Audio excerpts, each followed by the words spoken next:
घर में ले ही बनाते थे, रात को निकलकर पोस्टर छपा। चुनाव समझता हूँ, 20 साल से मैं स्वयं चुनाव लड़ रहा हूँ। पोलिंग कैसे होती है, पोलिंग बूथ कैसे मैनेज किया जाता है, वोटर लिस्ट, फॉर्म 17, ये सब मैं गहराई से समझता हूँ। कुछ समय पहले हमें दाल में काला लगा। चुनाव के नतीजे आते थे, मूड एक तरीके का होता था, रिजल्ट दूसरे तरीके का। मुझे याद है उत्तराखंड में हम चुनाव हारे।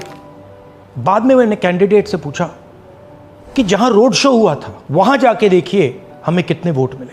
हजारों लोग आए थे, पोलिंग बूथ में किसी ने वोट नहीं किया। यह असंभव था, यह हो ही नहीं सकता। उसके बाद छत्तीसगढ़ और मध्य प्रदेश के रिजल्ट, हमें लगा कुछ ना कुछ गलत हो रहा है। 2018 में मध्य प्रदेश में चुनाव होता है, हम जीतते हैं, हमारी सरकार चोरी हुई थी। 2023 में चुनाव होता है, मैंने अपने आंखों से भारत जोड़ो यात्रा में देखा, भयंकर एंटी इनकम्बेंसी, और हमें 65 सीट मिलते हैं। इम्पॉसिबल, हो ही नहीं सकता। और फिर महाराष्ट्र में पहली बार हमें सबूत मिला। विधानसभा और लोकसभा के बीच में जादू से नए वोटर आते हैं, और जहां भी इन नए वोटर्स ने वोट किया वहां वोट बीजेपी को गया।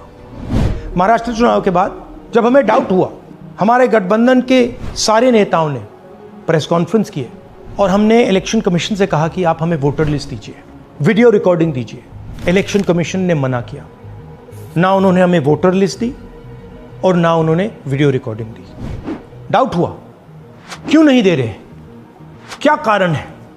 तो हमारे दिमाग में सवाल उठा, क्या इलेक्शन कमीशन बीजेपी की मदद कर रहा है?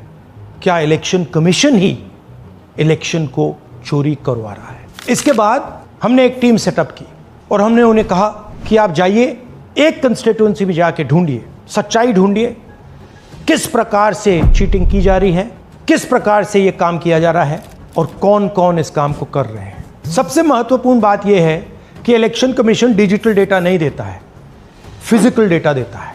मतलब लाखों कागज में वोटर लिस्ट दे देगा, मगर डिजिटल वोटर लिस्ट किसी को कभी नहीं देता है। क्यों नहीं देता? कारण क्या है? कारण है कि अगर डिजिटल डेटा मिल जाए तो इलेक्शन कमीशन की सच्चाई पूरे देश को पता लग जाए। हमने टीम को बताया, मैंडेट दी कि आप जाके चेक कीजिए, आप 5-7 सीटों पे पता लगाइए कि चीटिंग हुई, और अगर हुई तो कैसे हुई। टीम ने हमें एक दिन बताया कि 5-7 सीटों पे ये काम किया ही नहीं जा सकता। क्यों? मैंने उनसे पूछा क्यों नहीं किया जा सकता? उन्होंने मुझे ये कागज दिखाए। ये जो कागज हैं, ये एक लोकसभा के कागज नहीं है, ये एक विधानसभा के कागज है, और इन कागजों को हमने मैन्युअली सॉर्ट करना पड़ा। और पूरा का पूरा काम जो हुआ है, इसमें 6 महीने लगे हैं, और एक असेंबली सीट में हम ये काम कर पाए हैं। क्यों? क्योंकि डिजिटल डेटा नहीं दिया जाता।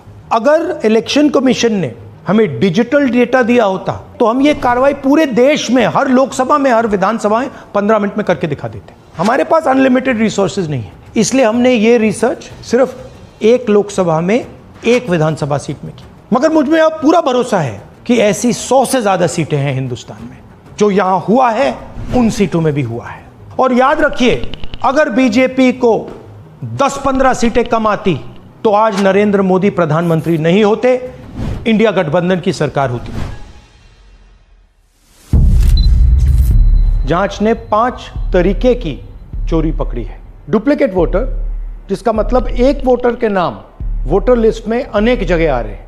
फेक एड्रेस, मतलब एड्रेस है ही नहीं या फिर house number 0। Bulk voter in single address, मतलब एक छोटे से घर में 40, 50, 60 लोग रह रहे हैं। इनवैलिड फोटोज, छोटी सी फोटो है या फिर फोटो ही नहीं है, और वो जो छोटी फोटो है वो दिखती भी नहीं है। कौन है, किसका चेहरा है, नहीं पता लग सकता। Misuse of form 6। Form 6 first time voters के लिए होती है, मतलब जिनकी एज 18-20 साल की हो, मगर वोटर लिस्ट में 90 साल के लोग फॉर्म 6 का प्रयोग कर रहे हैं। चुनाव में 6,50,000 वोटर थे, उसमें से 1 लाख चोरी के थे। अब मैं आपको 5 उदाहरण देता हूं। ये देखिए, गुरकीरत सिंह डांग, इसका नाम 4 अलग अलग बूथों पे आता है। ये कैसे हुआ और क्यों हुआ? एक और उदाहरण, विशाल सिंह, वाराणसी में वोटर लिस्ट में नाम है और बेंगलोर में 2 बार वोटर लिस्ट में नाम आता है। क्या ये वाराणसी में वोट कर रहे हैं या बेंगलोर में वोट कर रहे हैं या दोनों जगह वोट करना है। एक और उदाहरण देखिए, हाउस नंबर 0। तो आपने कभी सुना है हाउस नंबर 0? हमने तो नहीं सुना था, मगर बेंगलोर में हजारों हाउस नंबर 0 हैं वोटर लिस्ट पे। हाउस नंबर 35 की कहानी सुनिए। छोटा सा घर है, ज्यादा से ज्यादा 4 लोग रह सकते हैं, मगर इस 35 में 80 लोग वोटर लिस्ट में रजिस्टर्ड है। ये ईआरओ ने कैसे अप्रूव किया, क्यों अप्रूव किया, पता लगाना है। अच्छा, अब ये देखिए वोटर लिस्ट, इनकी फोटो देखिए, या फोटो है ही नहीं, या फिर छोटी छोटी फोटो है जो दिख नहीं सकती। इन वोटर आईडीज पे वोट दिया गया है। अब मैं आपको बताता हूं शकुन रानी की कहानी। फर्स्ट टाइम वोटर बनी है, 70 साल की आयु है।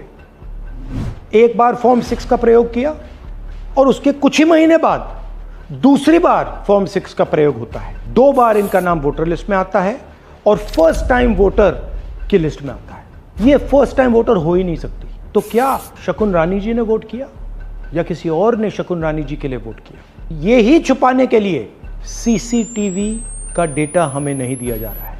और ये शकुन रानी जी अकेली नहीं है, ऐसे हजारों लोग हैं जिन्होंने फॉर्म 6 का प्रयोग करके 2-3 बार वोटर लिस्ट में नाम डाला है। हमने पहले इलेक्शन कमीशन से इलेक्ट्रॉनिक वोटर लिस्ट मांगी थी, सीसीटीवी फुटेज मांगी थी।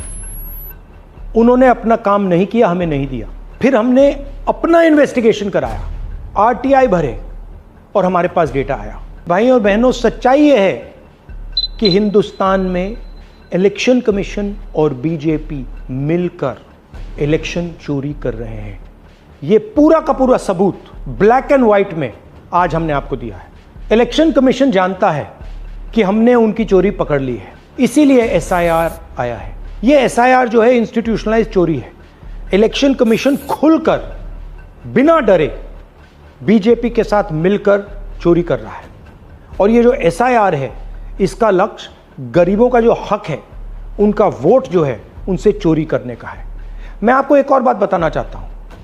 इस पूरी इन्वेस्टिगेशन में हमने वोटर एडिशन को देखा है, मगर जितना एडिशन होता है शायद उससे ज्यादा डिलीशन होता है, सबट्रैक्शन होता है। तो ये सिर्फ एक मेन तरीका हमने पकड़ा है, दूसरे तरीके पे हमने इन्वेस्टिगेशन की ही नहीं अभी। मैं इलेक्शन कमीशन और इलेक्शन के ऑफिसर्स को साफ कह रहा हूं, आप जो कर रहे हो गलत कर रहे हो, ये ट्रीजन है, देश के खिलाफ है। ये मत भूलिए, टाइम आएगा हम आपको पकड़ेंगे, बचने वाले नहीं हो। It is critical that we expose